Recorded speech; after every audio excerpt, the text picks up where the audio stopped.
নমস্কার দর্শক, আপনারা দেখছেন news point Bangla. News point বাংলায় আপনাদের সকলকে স্বাগত। শনিবার সকালে মুর্শিদাবাদে বহরমপুর শহরে শহীদাবাদ বাংলানপাড়া এলাকায় প্রশাসন একটি উচ্ছেদ অভিযান চালায়। অভিযোগ, সরকারি পার্কের জমি দখল করে একটি ব্যক্তিগত বাগানবাড়ি তৈরি করা হয়েছিল। সেই অভিযোগের ভিত্তিতে প্রশাসন বুলডোজার নিয়ে পৌঁছে যায়, কাঠামোটি ভেঙে দেয়। অভিযোগের কেন্দ্রবিন্দুতে রয়েছেন বহরমপুর টাউন তৃণমূল কংগ্রেসের যুব সভাপতি পাপাই ঘোষ। প্রশাসনের তরফে ঘটনাস্থলে বিপুল পুলিশ মোতায়েন করা হয়েছে যাতে আইন শৃঙ্খলার কোনো সমস্যা না হয়। এবার প্রশ্ন হলো, যদি কোনো সরকারি জমি সত্যি দখল করা হয়ে থাকে তাহলে সেটি উদ্ধার করা কি প্রশাসনের দায়িত্ব? আবার অন্যদিকে যদি জমিটি বৈধভাবে কেনা হয়ে থাকে তাহলে সেটা দাবি খতিয়ে দেখাও কি জরুরি নয়? এই দুই প্রশ্নেই যখন রাজনৈতিক এবং আইনি আলোচনার কেন্দ্রবিন্দু। স্থানীয় বাসিন্দাদের একাংশের দাবি, বহুদিন ধরেই ওই জমি নিয়ে বিতর্ক চলছিল। তাদের অভিযোগ, এলাকায় সাধারণ মানুষের জন্য নির্ধারিত পার্কের জায়গা ব্যক্তিগত বাগানবাড়ি তৈরি করা হয়েছিল। কিছু বাসিন্দার আরো অভিযোগ করেছেন, সন্ধ্যার পর সেখানে উঁচু শব্দে ডিজে বাজানো হতো এবং এলাকায় বহিরাগতদের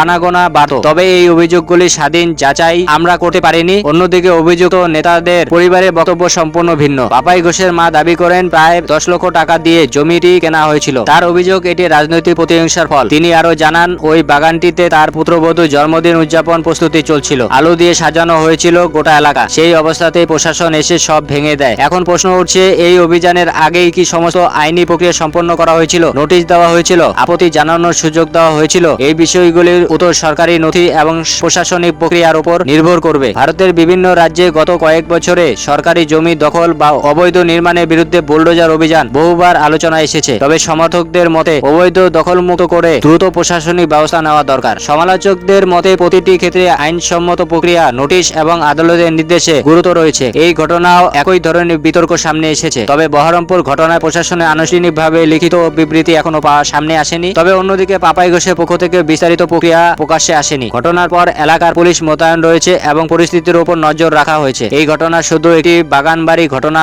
নয়, এটি সরকারি জমি, প্রশাসনিক ক্ষমতা, আইন, রাজনৈতিক বিতর্ক এবং সাধারণ মানুষের প্রত্যাশা সবকিছুকে একসঙ্গে সামনে নিয়ে এসেছে। আগামী দিনে যদি এই ঘটনা আদালতে মামলা হয় বা প্রশাসনের তরফে আরো তথ্য প্রকাশ করা হয় তাহলে বিষয়টি আরো স্পষ্ট হবে। আমরা সেই আপডেটও আপনাদের সামনে তুলে ধরবো। আপনার কি মতামত? যদি সরকার জমি দখল হয়ে থাকে তাহলে প্রশাসনের এই পদক্ষেপ কি সঠিক, নাকি এই ধরনের অভিযানে আরো স্বচ্ছ ও আইনি প্রক্রিয়া অনুসরণ করা উচিত? আপনাদের মতামত অবশ্যই কমেন্টে লিখে জানাবেন। ভিডিওটি তথ্যভিত্তিক মনে হলে লাইক, কমেন্ট এবং বন্ধুদের সঙ্গে শেয়ার করুন। এমন আরো খবর ও বিশ্লেষণ পেতে চ্যানেলটিকে সাবস্ক্রাইব করুন। ধন্যবাদ।